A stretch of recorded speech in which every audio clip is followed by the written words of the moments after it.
Gambhira bridge દુર્ઘટના બાદ Ahmedabad મનપા action મોડમાં જોવા મળી રહ્યું છે। અમદાવાદના 16 બ્રિજ પર વ્હાઇટ બેરિયર લગાવવામાં આવશે। 24 વર્ષથી લઈને 100 વર્ષ જૂના બ્રિજ પર આ હાઇટ બેરિયર જે છે તે લગાવવામાં આવશે। સાબરમતી અને રેલવે ઓવરબ્રિજ પર 8 બેરિયર લગાવી શકે છે। એએમસી દ્વારા અંદાજિત 3 કરોડનું ટેન્ડર બહાર પાડવામાં આવ્યું છે। બ્રિજની બંને છેડે સાઇન બોર્ડ પર લગાવવામાં આવ્યા છે। મહત્વનું છે કે એમસી દ્વારા અંદાજિત 3 કરોડનું ટેન્ડર બહાર પાડવામાં આવ્યું છે અને હાઇટ બેરિયર જે છે તે બ્રિજ પર લગાવવામાં આવશે। બંને છેડે સાઇન બોર્ડ પર લગાવવામાં આવ્યા।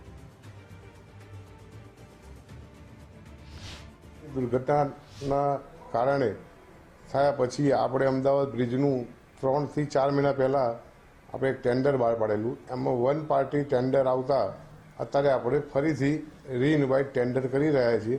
એમાં 16 બ્રિજો અમદાવાદ શહેરના જે વર્ષો જૂના બ્રિજો આવેલા છે ત્યાં હાઇટ બેરિયર લગાવવાનો નિર્ણય કરવામાં આવ્યો છે। જ્યાં વધારે જરૂરિયાત હશે એ ટેન્ડર આવ્યા પછી આપણે એનો નિર્ણય અમદાવાદના અધિકારીઓ સાથે લઈને કરીશું। અમદાવાદ મહાનગરપાલિકા દ્વારા શહેરના 16 જે બ્રિજો છે જે 24 વર્ષથી 100 વર્ષની આયુ ધરાવી રહ્યા છે તે બ્રિજ ઉપર હાઇટ બેરિયર જે છે લગાવવાની ટેન્ડર પ્રક્રિયા જે છે હાથ ધરવામાં આવી છે।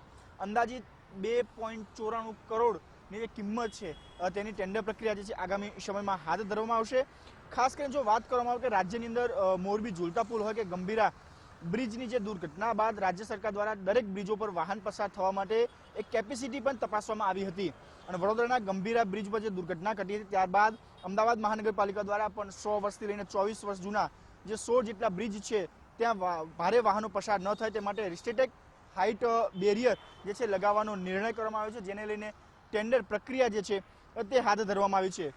જે અમદાવાદ શહેરના ખાસ મુખ્યત્વે જે બ્રિજો છે જેમાં 8 જેટલા બ્રિજો જે છે એ સાબરમતી નદી ઉપર આવેલા બ્રિજો છે, જ્યારે બીજા 8 જે બ્રિજો છે તે બ્રિજ જે અમદાવાદ શહેરમાંથી પસાર થતી રેલવે લાઇન ઉપરના છે, એટલે કે ટોટલ 16 જેટલા બ્રિજ છે ત્યાં હાઇટ બેરિયર લગાવવામાં આવશે। સાથે સાથે બ્રિજની શરૂઆતના અંતના ભાગમાં જે બ્રિજની કેપેસિટી શું છે અને કેટલા વાહનો અહીંયાથી પસાર થઈ શકે તે પ્રકારના સૂચન બોર્ડ પણ લગાવવામાં આવશે।